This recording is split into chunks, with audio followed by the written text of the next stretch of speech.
Do you have room in your heart and your home to assist an adult in need? Then consider becoming a Norfolk adult foster care provider.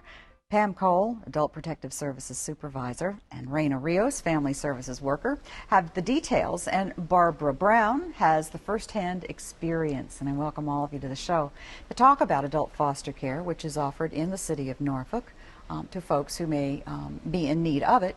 But there's also a need for people to provide the home. So I think we've got everything covered here. And Pam, as you oversee this aspect of adult protective services and adult foster care, tell folks a little bit about what adult foster care provides. Sure. Well, Jan, we're really excited with the City of Norfolk. It's a optional program that the Department of Human Services can operate. Norfolk is one of those local departments. They currently have about 10 homes, and they've operated for several years now. Well, we're excited to be able to expand. Great. It's just not for kids anymore. This is for adults, seniors in our community, City of Norfolk, and individuals with disabilities. And you provide assistance with their daily living and be able to keep them in their community. And Ms. Rios is our family service worker too, and she's the coordinator of the program.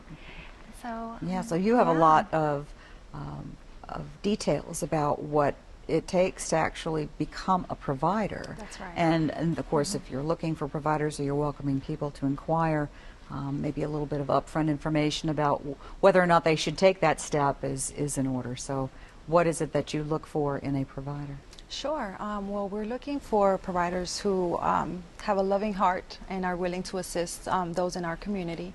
The process right now entails an application to become a provider. Then we have a background check, criminal background check, as well as a CPS background check. Okay. Included in that is 3 personal references. We also require a TB test, a home inspection, as well as a fire inspection. Okay. The home inspection, is there a certain amount of square footage that's needed, or a certain number of rooms? The space requirements, are they?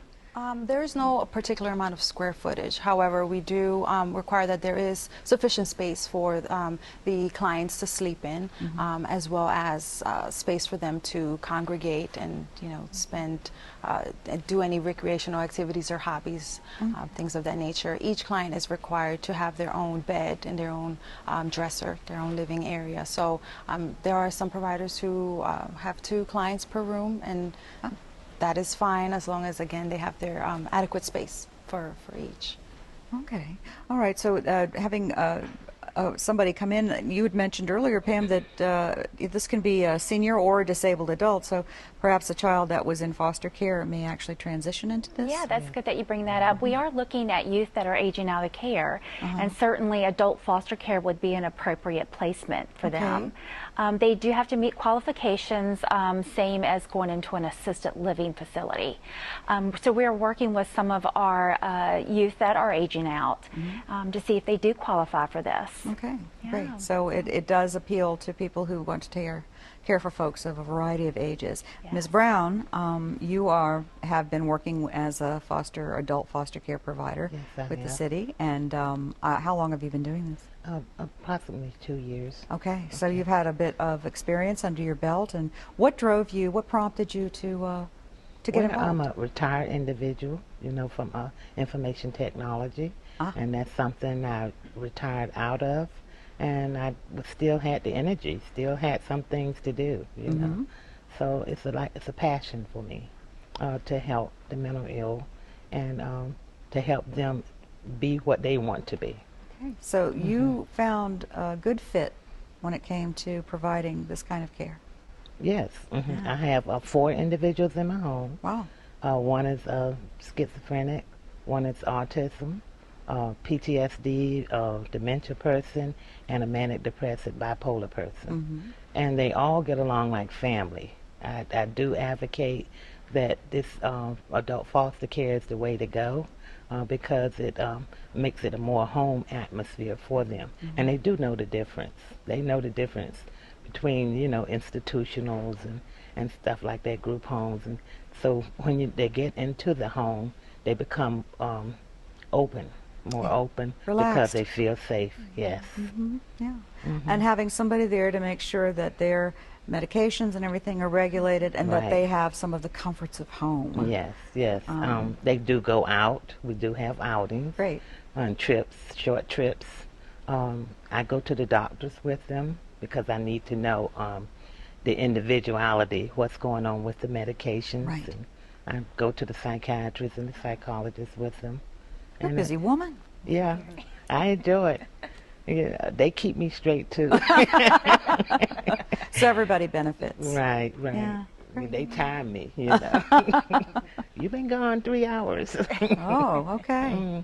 So, Well, that's good. and though. it's like a caring thing. It's like a family, and they have birthdays, Christmas, you know, and we do things together. We decorate the house together. We do different things. I go through the laundry with them, and they'll go through different training steps for assisted daily living skills. And so you really enjoy this. You recommend it to others. Yes, I do. I think there's a lot of retired people out there that still have the energy to get up and go. And if you want to give, put your worth out there, be a help to the community. This is one of the things that you would get a lot of, passion and a lot of Satisfaction. satisfaction. That's Yeah. the word. Satisfaction out of. That's what I'm hearing is satisfaction in your voice and the way you're telling this. Yeah, that it's nothing like a big hug and thank you. yeah. Yeah. Well, that's certainly that's enticing in itself. Of course, you know, getting having the background checks and all those things are of course required and important, and it is a commitment because you Yes. just don't, you know. Yes, go off. I've become guardianship over one, and Okay. extended myself to a second. So. Wow. That's terrific. Well, thank you for what you do, Ms. Brown. Okay. Clearly, the people that you are caring for appreciate you too, and They do. that goes for Pam and for Raina, who have clearly, you know, gotten to know you too. So, for folks that are interested, they need to do what? Well, we ask that they call the Department of Human Services Adult Protective Service. It would be reaching Ms. Rios. That number is 664-6123. Okay. Hit prompt 2. Take it to Ms. Rios. Okay. So 664-6123 is the number, and pound 2. Is that right? Yes. And that will take you to Raina Rios, who can talk to you about the Adult Foster Care Provider Program. Thank you, Pam and Thank Raina, you. for joining us. And Ms. Brown, thanks for sharing your story. Thank you. You're an inspiration. Thank you. Thank you. Parents, stay tuned to hear about a terrific program for boys and girls 14 to 20 years of age. We'll be right back.